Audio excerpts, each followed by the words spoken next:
and then slowly found himself isolated. But let's give him recognition and salute him for the courage of his conviction, because that is what we need today. He did his postgraduate degree at Warwick, and he likes to call himself Anak Malaysia, don't we all? Mr. Koo.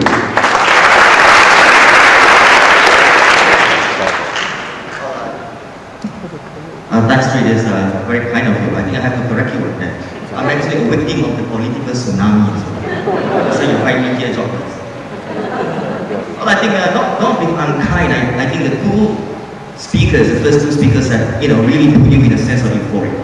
And I must apologize if I've got to break that bubble now. And I hope that you will not throw any raw eggs at me. First, I think Farish told us about the arrival of the new dawn of true Malaysian politics. Well, I must disagree. I think the Malaysian people, I think we have to be very wary about that statement. The Malaysian people, perhaps from the four most affluent states already, including Kuala Lumpur.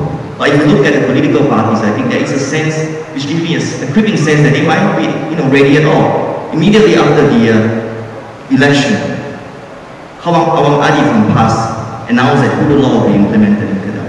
And to me, that is a very political statement. That is something that will fit with its own consequences.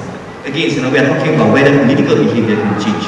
Well, I'll talk a bit about what the two speakers have said, and later I will tell you a little bit about my own observation as well. Second, the Penang Chief Minister, in fact, on his first day of office, have said something very sensitive about the NEP.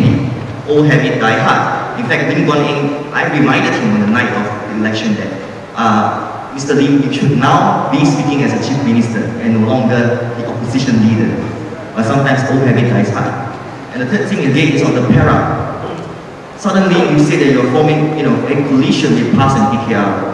But then again you find a BAP rejecting a PAS Menteri Besar who happens to be a very qualified man. Instead, the party pledges support from PKR candidate with a lesser qualification. So understandably, I totally adopt the non-racialism in political approach. And there goes that if a person is more qualified, I think the people, even the Sultan himself, should want a better person to lead the state instead of a person with lesser qualification. The third point, what I'm trying to say also is that definitely Malaysians have a lot of work to do. I think the hard work just begins. And if the parties who have won power in the 40s are not careful, what may happen is that we may find ourselves falling back to the square one. And why am I saying that we are falling back to the square one again? Because voters are getting very jittery. If the situation now doesn't calm down and doesn't allow the new government to go into operation and take business as normal, what we are going to find is that voters will find that, well, maybe I made the wrong choice, I made the wrong decision. It is a change, and nobody likes change. Change is something that will bring you in a very uncharted, uncertain territory. So perhaps if they do not govern well, what will happen? People will see that now perhaps we should go back to the lesser level of the two that we know now, instead of promoting and going forward with change. There are some observations as well, I think. First, I would like to talk about the state-federal relationship that I think will have to change. And I agree with Malik that the language cannot be the same. I think what we find today is that the federal government is still treating these state governments as government and opposition. I think for the sake of all Malaysians, the relationship must bring it up to another level. The state and federal government must take cognizance that they are actually going into perhaps a new dimension of relationship. The brains reside mainly in these 5 areas, 4+1. The Kedah, Perak, Selangor, Pulau Pinang plus Klang Valley plus Kuala Lumpur. The federal government cannot ignore that the powers of Malaysia is with these 5 areas. And hence there is a need to take the whole relationship to a new level. The language must change. The body language must change. And the second one I want to talk about is that potentially that there may be the pressure on the VN formula as well, and will lead to something very ugly. Why do I say that? For the first time, I think the race-centric elitist model is actually under pressure. It's greatly under pressure. And what we are seeing today is that there's a potential leadership crisis within the component parties and Barisan Nasional. Gerakan seems to be very quiet, but I can assure you that the undercurrent is building as well. MCA is already going into Team A and Team B scenario again. And UMNO, you have an open letter from Mukris today. If you read the NST headlines this morning, he has called for the resignation of the Prime Minister. What I want to say is that Malaysians must show a level of maturity. And if we are going to show the new level of maturity, then Malaysians must tell these people to accept the verdict of the people. Any attempt to topple the Prime Minister who has just won government with a decisive, simple majority will be going against the whole democratic process and constitutional process. So political parties must be able to accept that.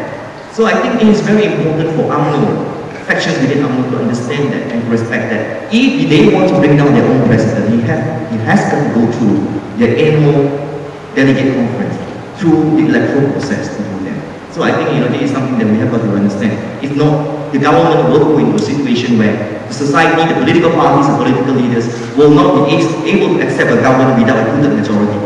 At any point in time, if we break the two-third majority, we're going to go back to a situation of crisis. I think this is not going to be very nice. The third thing is I want to talk about the direction of the 4 states as well. These are the 4 most industrial states. I think it is very, very key now for the PKR, DAP, and the PAS alliance to really prove to the people that they can govern as well as they can oppose. If you look at the lineup of the Exco, there is a tremendous need for the government to go for a talent hunt. And they need to really get the situation down, calm it down, and go into operational mode. There is really a need for them to show that they can do that, they can deliver. Otherwise, we are going to have a situation of standstill, where you find that the BN coalition and the PKR, DAP, and PAS coalition are going to go into what we call political squabbles, spectral squabbles that will take 3 to 4 years to resolve until the next general elections. So in the meantime, what will happen? The government, the whole nation will be at a standstill. Who will be looking at policies? Who will be looking at implementations? And also, you have to look at the cooperation between the state apparatus, the institutions, civil servants with the new government. I think the new government must try its best not to antagonize, not to go on a witch hunt in these states. And that is why I think I also read a very uncomfortable comment by Lim Guan Eng, the Chief Minister of Penang, when he openly criticized officials holding a meeting on tourism in Citytel by saying that they are not actually talking about real stuff, they are not actually talking about serious things. I think if anything like that, what he should do is to do it in a closed meeting and not to embarrass his officials openly. So I say that it is very important for opposition leaders now who have been made chief ministers to speak like a chief minister, to act like a chief minister. So it's very important. It's a real testing time again. And the third thing is that we talk about race relations. While a lot of us are rejoicing that we have to be a true dawn of new Malaysian politics, I think we have to be very careful with that. A lot of, when we start to cheer about the creation of a two-party system, I think it's too early for us to tell whether it could be that way. Because we find that political parties in the loose coalition come from 2 different extremes of the same political spectrum. And cracks may happen. So it takes a lot of adjustment, a lot of time for people to say that, well, we have to get used to this whole situation.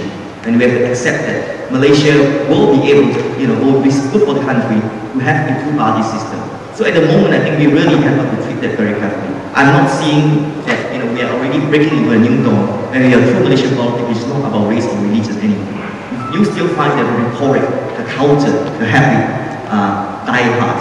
So I think this is something that we have to really look at.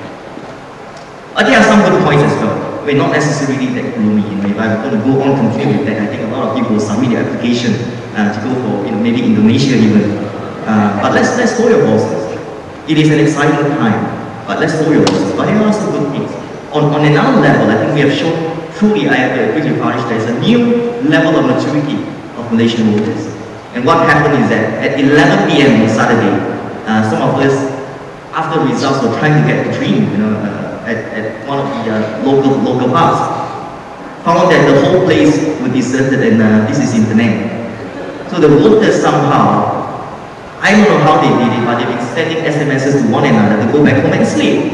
It's an amazing show of cooperation among the voters. So the people actually organized among themselves. So there is an amazing new level of maturity. And for that, I think we deserve a clap, for ourselves.